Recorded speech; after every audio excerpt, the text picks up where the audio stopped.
nga kung daw hindi kidira clear, tungod nga naga-bisyo na ang inyong signal, you can just go to the YouTube. Kaya i-record ko na lang. Actually, I have no plan nga mag-record, pero dapat ma-record ko gid kay hindi ta kabalo kung maguba naman ni karon ng signal o kung ang ulan nga tudo-tudo. Okay? So, I'll start. Wait, paka-record. I'll start recording. Okay na? Oh, here we have consolidation subsequent to date of acquisition. We have this involves the same procedures of eliminating the investment in subsidiary account and adding line by line similar items of assets, liabilities, income, and expenses of the parent and the subsidiary. However, this time we need to consider also the changes in the subsidiaries' net assets since the acquisition date. Now, accordingly, we will expand our consolidation procedures to reflect the accounting computations and analysis that we will be making. We will be observing the following steps in the succeeding illustrations.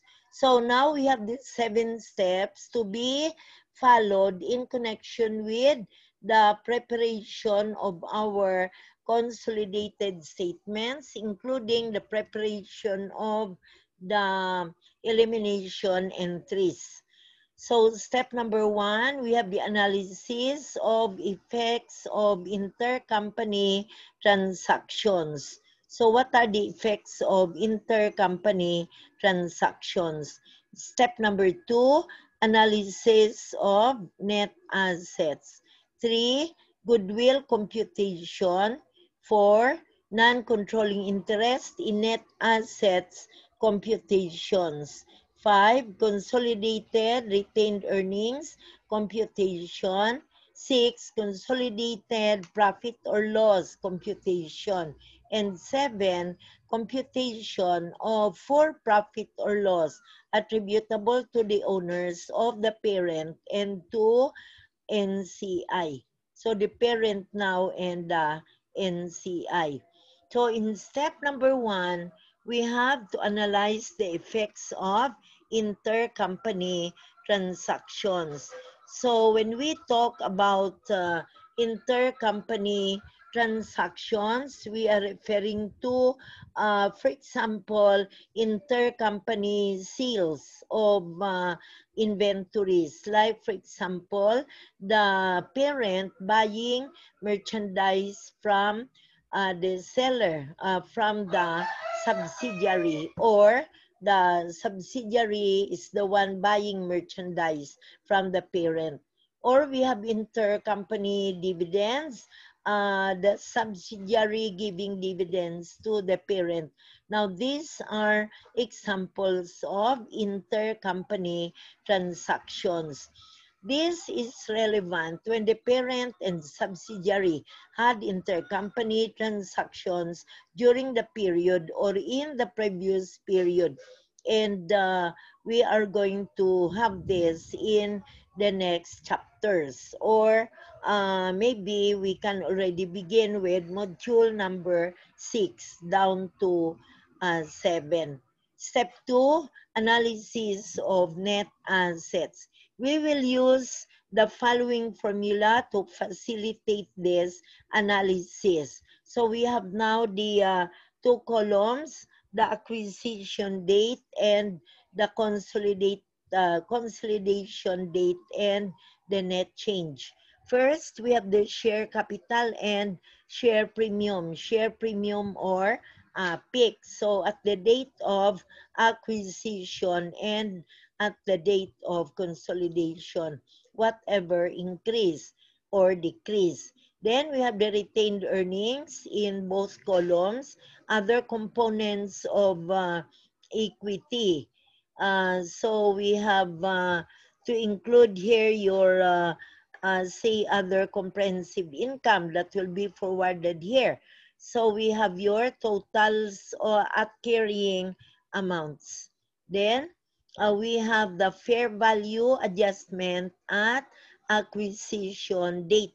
So adjustment for assets or for the liabilities, and subsequent depreciation of the fair value adjustments.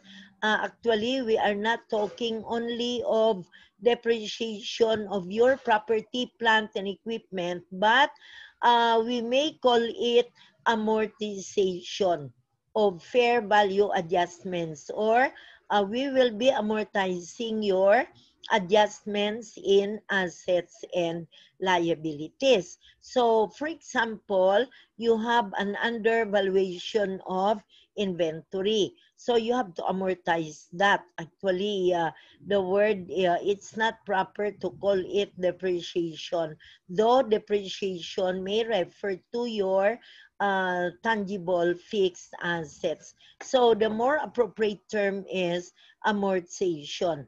Like for example, if you have an undervaluation of inventory during the date of acquisition, you discover that the inventory was undervalued. So you have to adjust. That's an example of fair value adjustment. And that adjustment in your inventory, if the inventory is sold during the period, then you just amortize that once and you charge that to cost of sales. However, if you are trying to amortize or depreciate whatever undervaluation in your property or your equipment or your machinery, then that adjustment will, of course, be depreciated over the remaining life of the property or the equipment. So that really is what we call depreciation. We have to depreciate the asset over its remaining life based now on the appraised value. Then we have your unrealized profits. Now, they are not yet considered as realized income. So meaning they are considered to be unrealized, though they may be realized in the future. Then we have your net assets at fair value. Of course, we understand what net assets are. When we have the assets minus the liabilities, so they are net assets. Now at fair value, not at carrying value. So for the notes, letter A, this amount is used for computing goodwill in step 3. Take note that in the column acquisition date, beside the 2x's, you have A. So that A is explained as the amount used for computing goodwill in step 3. And B, in the column consolidation date, again, beside the 2x's, you have B, which is the amount used for computing non-controlling interest in net assets in step 4. Then C, in the last column, net change is the difference representing the net change in the subsidiaries' net assets since acquisition date. This is used for computing consolidated retained earnings in step 5. So meaning A, B, and C will be needed in steps 3, 4, and 5. Now we go to step number 3. That's now your computation of goodwill. The goodwill that will be presented in the post-combination financial statements is the goodwill determined at the acquisition date less accumulated impairment losses since acquisition date. Now it's stated that goodwill is not to be amortized anymore. You do not amortize goodwill. However, at least once a year, you have to test it for impairment. So that if you determine that there is an impairment loss if there is an impairment loss, so you have to recognize that loss as an adjustment to your goodwill. However, if there's none, then you have no impairment loss. So in other words, letter A, which you need in computing goodwill, that's the goodwill determined at the acquisition date less accumulated impairment losses since acquisition date. Okay, so that's the goodwill now that we have for in step 3.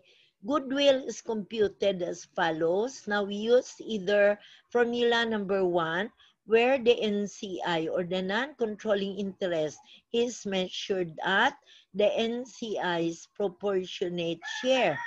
And we have the consideration transferred. Then we add the non-controlling interest in the acquiree and the previously held equity interest in the acquiree.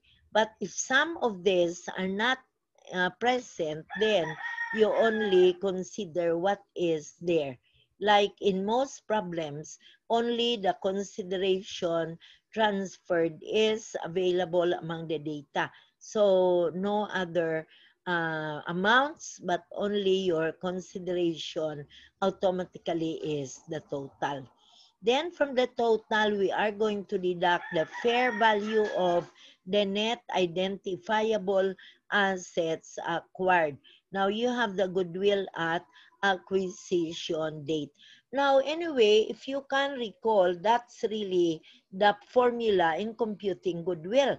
When you have to compare in the first modules, we have to compare the consideration transferred with the fair value of the net assets. Only that this time, it's not only the consideration transferred, but we have to include, if any, the non-controlling interest in the acquiree and the previously held equity interest in the acquiree. So the goodwill at the acquisition date, and then we are going to deduct the accumulated impairment losses since acquisition date. The difference now is the goodwill net current year. That's the determination of goodwill using formula number 1. Now, for formula number 2, NCI is measured at fair value, consideration transferred, then we add the previously held equity interest in the acquiree. We have only two amounts